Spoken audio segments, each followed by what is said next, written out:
I'm Bryan Post, and I want to talk to you about trauma. Trauma is any stressful event that is prolonged, overwhelming, or unpredictable.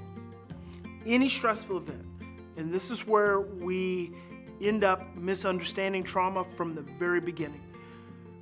People who are in the helping services, people who have known individuals who've gone through traumatic events, have limited understandings of trauma because they think about trauma in the context of very specific things. Physical abuse, sexual abuse, neglect, maltreatment, domestic violence. A lot of times we don't even realize that trauma can be parental depression, frequent moves. It can be having an emotionally absent parent. Trauma could be having a parent who works all the time and who's not available emotionally. Trauma can also be chronic pain. Trauma can be going to McDonald's and ordering a cup of coffee, and the cup of coffee spills on you and you get third-degree burns. You all remember that story from, years and years ago that happened to that woman.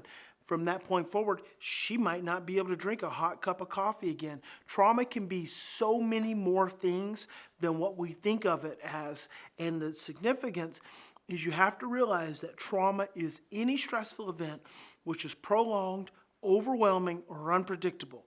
And when that event continues on, unexpressed, unprocessed, and misunderstood, that's the difference between a short-term stressful experience and a long-term, potentially life-altering event. So when we don't have an opportunity to talk about a highly stressful event, that prolonged, overwhelming, unpredictable event, when we don't have an opportunity to talk about it, when we don't have an opportunity to express our upset about it, our feelings about it, cry about it, yell about it, whatever expression we need to have about it, and when we don't have an opportunity to make sense of it, that's when that stressful event, which is prolonged, overwhelming, or unpredictable, can become a lifelong, life-altering, brain-altering event that we may end up living with for the rest of our lives.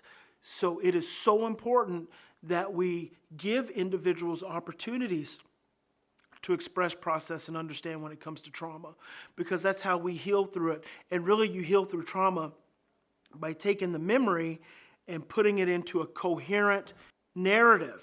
So it's a coherent narrative is a narrative that makes sense to you. So you talk about it.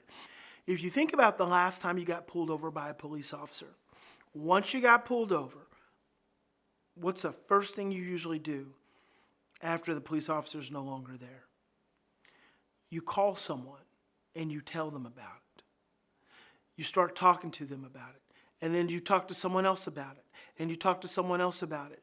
Or if you were in a shopping center and someone gets into a fight, or someone has a heart attack, or someone rear ends you. After the event's over, what are the first things you do? You call someone and you tell them about it. We do this over and over and over again, and we don't realize that that's our body's natural ability to process stressful occurrences. See, we are naturally equipped to be able to heal through experiences that happen in our lives. But when you don't have that opportunity, if you had something painful happen in your life, and then you called someone who normally is supposed to be a supportive person, and they said, I don't want to hear about that. I don't have time to talk about that right now. You'd hang up, and then you call someone else. And what if they said, I don't have time right now? You'd probably try calling someone else. And then pretty soon, if you had enough people tell you, I don't want to hear it, you would just be stuck with it. And so you'd be trying to figure out how you could make sense of it on your own. And a lot of times it's hard for us to make sense of painful things on our own because the painful things create stress for us. So you start thinking about the painful thing and it creates stress, which makes you think about it even more. And pretty soon you become obsessed about it. So the whole point of all that is that trauma is much bigger than how we oftentimes want to frame it. And it happens in a lot more ways and varying ways than how we typically think about it. And the children we serve all of the children we serve have experienced trauma. And truthfully, I believe that almost every individual has experienced some form of trauma. And even if you have the most beautiful life, that you've lived the most beautiful life now, you were probably raised by parents who had experienced trauma. And because you were raised by parents who've experienced trauma, that emotional message, that emotional story, that DNA imprinting gets transmitted to you. So trauma is almost an unavoidable experience. But especially with our children and with the parents that we serve, there's two dynamics that are really important. Number one, children who've experienced trauma are stress sensitive and fearful. That's the way I like to frame it. Children who've experienced trauma are stress sensitive and fearful. Parents who are raising children who've experienced trauma become stress sensitive and fearful themselves. Children who have experienced trauma, in their stress sensitivity and in their fear, oftentimes send a vibration to the parent which triggers their stress sensitivity and their fear. In fact, I was just answering a text message from one of my parents whose teenage daughter is asking her if she can go spend the night with a friend obsessively. Mom keeps saying no, teenage daughter keeps asking, mom keeps saying no. And historically, mom has eventually gotten frustrated, gotten mad at her child, but we've been working on her requesting support. And what does support look like? For me, it looks like as simple as mom sending me a text message and saying, this is what's happening, what do I do? And my response is, okay, let's take a few deep breaths. I get a little more clarity on what's going on. And then I say, text her back. Now listen to this.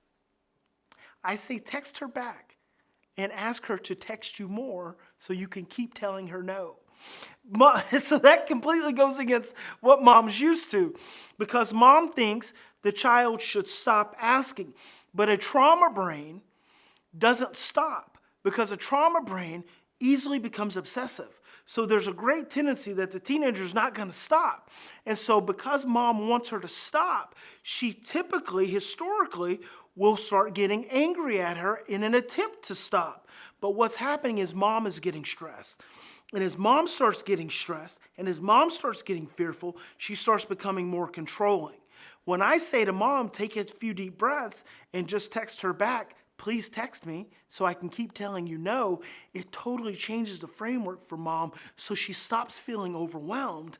She stops feeling like she's being berated by the child, and she actually sends a message back to the child that opens up a whole different dynamic. So the child's then frustrated because now mom is saying she's going to say no. So go ahead and send me the message.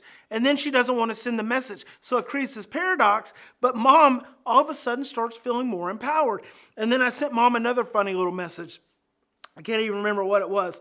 Oh, I said, and then text her and say, come home mad, because that way we can have a screaming match with one another. And mom sends me back an LOL. See, what I'm doing is I'm supporting mom so that she can calm down and she can support her child. The truth of the matter is the child is used to mom eventually caving in and saying yes. But that's based in the child's stress understanding of her dynamic with her mom. It's conditioned. Her stress tells her that if she keeps asking, mom's eventually going to cave. But see, mom gets stressed and mom caves because she gets stressed and she starts to feel guilty. But when mom has me to rely on as a regulatory figure for her, as someone who can support her, then she's able to respond to her daughter in a different way. And it's in a very short period of time, it lessens the intensity. See, stress and trauma underlie so many dynamics, just easy, simple, day-to-day dynamics like that we don't realize. Because when we start getting stressed, our amygdala taps into our brainstem. That's where your trauma is stored in your brain. So the greater the stress, the more likely you are to start re-experiencing trauma memories, trauma emotions, and a trauma vibration. That's what you then start communicating. And that feels really intense. And it is intense. And it can open up trauma for other people. So my hope and my goal in working with parents and understanding their children is that I can help parents to understand that these behaviors they're oftentimes dealing with their children come from a place of trauma, which leads to stress sensitivity and fearfulness. Instead of seeing the children and the behaviors just as an intentional attack on the parent, because when I can shift that and create that different paradigm, the parent can calm down a little bit more and become more available. And so that's just a little way stress and trauma interact kind of in day-to-day parenting dynamics. Another thing you might see with a child, we like to frame, traumatized children as having these severe behaviors, but actually the brain responds to stress in two different ways, by becoming hyper-aroused or becoming hypo-aroused. A child who's experienced trauma, some children who've experienced trauma actually shut down in reaction to stress. So they may freeze up. And when I say freeze up, I literally mean freeze up and not be able to say anything. They may isolate themselves more. Children who have a hypo-aroused reaction to stress and trauma may cut themselves. They may be prone to depression. They may be prone to acting out with alcohol and with drugs as a way to suppress the stress and the anxiety. So it's not always the outwardly aggressive child, which is the hyper-aroused state that you see in children who've experienced stress and trauma. It can be the hyper-aroused child. And those children a lot of times are classified as good kids, but they're the depressed children. And they're the ones you have to pay attention to as much as the hyper-aroused child. And one of the things I encounter a lot with hyper-aroused children is they make parents anxious because they don't want to engage with the parent. And when the child doesn't want to engage with the parent gets anxious, and then they try to engage even more, and a child who's hypo-aroused oriented gets overwhelmed and then regresses from the parent even more. So just another example in the way that we experience stress, which becomes trauma. Because remember, trauma is any stressful event which is prolonged, overwhelming, or unpredictable. And when that event continues on, unexpressed, unprocessed, and misunderstood, that's the difference between a short-term stressful experience and a long-term, potentially life-altering and brain-altering traumatic experience.